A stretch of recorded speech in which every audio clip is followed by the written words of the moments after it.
یعنی یہ کافروں سے 1000 گنا بدتر شخص ہے۔ لوگ کہتے ہیں لعنت کرو، میں نے کہا لعنت کرنے سے ہماری تسلی نہیں ہوتی کہ وہ اتنا بڑا مجرم ہے، تو جتنا ٹائم ہم نے اس پہ لعنت کرنے کے لیے لگانا ہے اتنا ٹائم امام پر درود بھیجیں ہم۔ اللہ اکبر، اللہ اکبر، اللہ اکبر، کیا بات ہے، کیا بات ہے۔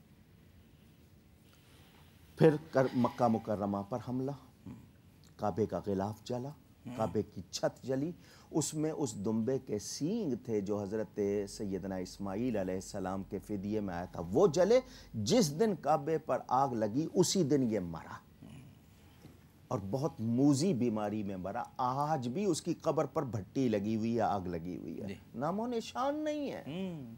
اچھا، میں تمام سامعین سے کہتا ہوں، آپ جس علاقے میں رہتے ہیں، میں آپ کو ایک چھوٹی سی دعوت دے رہا ہوں۔ آپ کے علاقے کی 10,000 آبادی ہے، 20,000 آبادی ہے، 50,000 آبادی ہے، زحمت کیجئے ایک ایک گھر جائیے۔ میں پوری دنیا کے لیے نہیں کہہ رہا، صرف اپنے علاقے میں جائیے۔ مجھے کسی ایک گھر میں غلام یزید دکھا دیں۔ آئے ہائے ہائے، غلام یزید، فدائے یزید، عاشق یزید، خادم یزید، ایک دکھا دیں، صرف ایک۔ میں 1% نہیں کہہ رہا، لیکن جس گھر میں جائیں گے غلام حسین ملے گا، عاشق حسین ملے گا، خادم حسین۔ کیا کہنے، کیا کہنے، کیا بات ہے، کیا بات۔ یہ تو سب سے خوبصورت دلیل ہے، کیا بات ہے، واہ۔ ایک دکھا دیں، واہ واہ، جو رہا تو نام حسین کا، جسے زندہ رکھتی ہے کربلا۔ واہ واہ واہ واہ۔ ناظرین کرام، اتنی خوبصورت گفتگو کے بعد اب کوئی اضافے اور کسی لاحقے کی ضرورت نہیں ہے۔ علامہ ڈاکٹر کوکب درانی اکاڑوی صاحب نے اس ذکر کا حق ادا کر دیا، ماشاءاللہ۔ اپنے والد کی روح کو آج مسرور کر دیا۔ ان کے والد، تو ایک سوال کا جواب اور دے دوں؟ جی جی جی، ہے گنجائش؟ جی جی جی۔ کچھ لوگوں کے ذہن میں یہ ہے کہ کچھ صحابہ نے بیعت کر لی تھی یزید کی، ان کے لیے کیا حکم ہوگا؟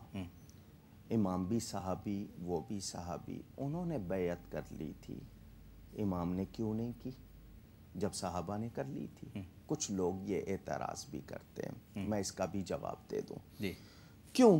میں چاہتا ہوں کہ امام سے محبت رکھنے والا کسی شک میں نہ رہے۔ ہاں، یہ کیا بات کی آپ نے، واہ۔ کیونکہ شک آ جائے تو عقیدت میں پھر فرق آ جاتا ہے۔ امام کی محبت اور جہنم میں سڑے، یہ تو ہو نہیں سکتا۔ تو کوئی شک نہ آنے پائے جو درار ڈالے۔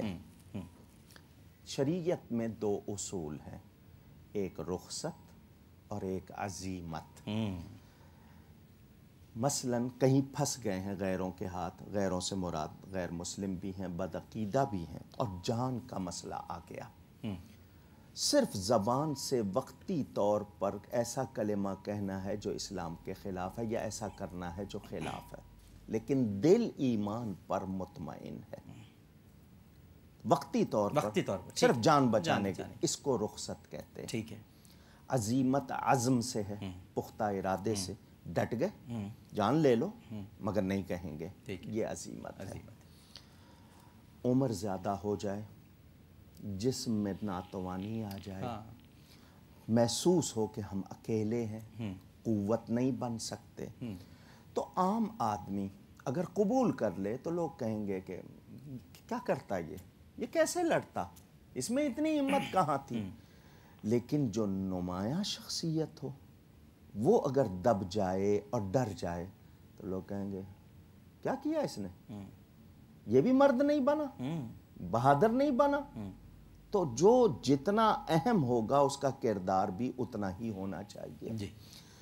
جن صحابہ نے بیعت کی انہوں نے رخصت پر عمل کیا، تقیہ نہیں تھا، رخصت تھی، شریعت کی اجازت ہے، قرآن میں بیان ہے اس کا، الا من اکرہ وقلبہ مطمئن بالایمان، قرآن میں بیان ہے۔ امام علی مقام جیسا شخص رخصت پر عمل کرتا، ابھی جو آپ نے اس سے پہلے بیان کیا، واہ واہ، وہ تو عظیمت کی منزل پہ تھے، ان کا تو درجہ بہت بڑا تھا۔ آج ماؤں کے لال کہتے جب نواسہ رسول نے کمزوری دکھائی ہم بہادری کیوں دکھائیں؟ آج یہ کہتے اگر ایسا ہو، واہ واہ واہ واہ واہ۔ انہوں نے ثابت کر دیا کہ میں کنبہ قربان ہوتے دیکھ لوں گا، امت قربان ہوتے نہیں دیکھوں گا۔ ہائے ہائے ہائے، وہ خود گھوڑے سے گر گئے مگر گرتی ہوئی امت کو اٹھا گئے. سبحان اللہ سبحان اللہ. تو ان صحابہ پر الزام نہیں آیا. نہیں، وہ رخصت کی بات آ گئی. بالکل ٹھیک. ایک سوال یہ کیا جاتا ہے کہ صحابہ نے روکا امام کو کوفہ جانے سے. بالکل روکا، درست حوالہ ہے. مگر مجھے کوئی ایک کتاب دکھا دیں کہ کسی صحابی نے کہا ہو امام آپ کا موقف غلط. نہیں نہیں. ان کا کوفے والے بھروسے کے لائق نہیں ہیں. بالکل ٹھیک. امام نے اس کا انتظام کیا، اپنے بھائی کو مسلم بن عقیل. ٹھیک. اتمام حجت کیا. وہ ہم سے زیادہ دین کو جانتے تھے. جی جی جی. یہ جو آج کے اعتراض کرنے والے ان کی بساط کیا ہے، اوقات کیا ہے جی، ان کی اوقات کیا ہے. صحیح بات. یہ اس پلید کے لیے تو اتنا کچھ کرتے ہیں، امام کے لیے نہیں جانتے کہ جو ان سے، بلکہ نبی پاک صلی اللہ علیہ وسلم کی یہ دعا، اے اللہ جو حسن حسین سے محبت رکھے تو اس سے محبت رکھ. سبحان اللہ سبحان اللہ سبحان اللہ سبحان اللہ. تو ناظرین کرام، میں عرض کر رہا تھا کہ آج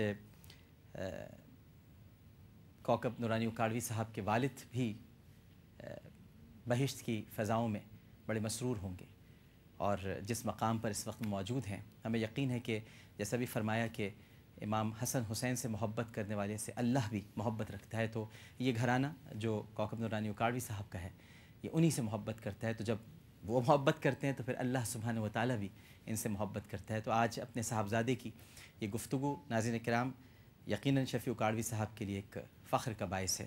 جس عقیدت کے ساتھ، جس محبت کے ساتھ علامہ کوکب نورانی اکاڑوی صاحب نے اس واقع کربلا کے ان پہلوؤں کو اجاگر کیا ہے، قسطنطنیہ کے حدیث سے متعلق، اور اس کے ساتھ ساتھ کہ حق پر تھے تو مدد کیوں نہیں ہوئی، جنگ کربلا کا اتنا ذکر کیوں ہوتا ہے. یہ بڑے اہم سوالات تھے جو میں آپ ہی سے کرنا چاہتا تھا. میں بہت شکر گزار ہوں علامہ صاحب آپ کا. بہت شکریہ. مجھ سے گفتگو میں کہیں کوئی غلطی ہوئی ہو، اللہ کی بارگاہ میں توبہ کرتا ہوں. سچی بات یہ ہے، ہم لوگ بہت چھوٹے لوگ ہیں، وہ ہستیاں بہت بڑی ہیں. اللہ اللہ. یہ اللہ کا شکر ہے کہ اس نے ہمیں ان کی محبت دی ہے. ہم اس پر جتنا شکر کریں کم ہے. اور وہ تمام لوگ جو امام پاک اور آپ کے رفقا سے، اہل بیت نبوت سے، صحابہ سے محبت رکھتے ہیں، وہ کسی شک میں نہ رہیں، یقین کی منزل میں آئیں. اور میں پھر کہوں گا اللہ تعالیٰ آپ کو جزا دے کہ آپ نے اس پر اتنا اہتمام کیا. اللہ تعالیٰ قبول فرمائے. آمین ثم آمین. ایک چھوٹا سا وقفہ لیتے ہیں ناظرین کرام. وقفے کے بعد انشاءاللہ دوبارہ حاضر ہوں گے. ہمیں یقین ہے کہ آپ سب لوگ ہمارے ساتھ ہی رہیں گے. السلام علیکم ورحمۃ اللہ.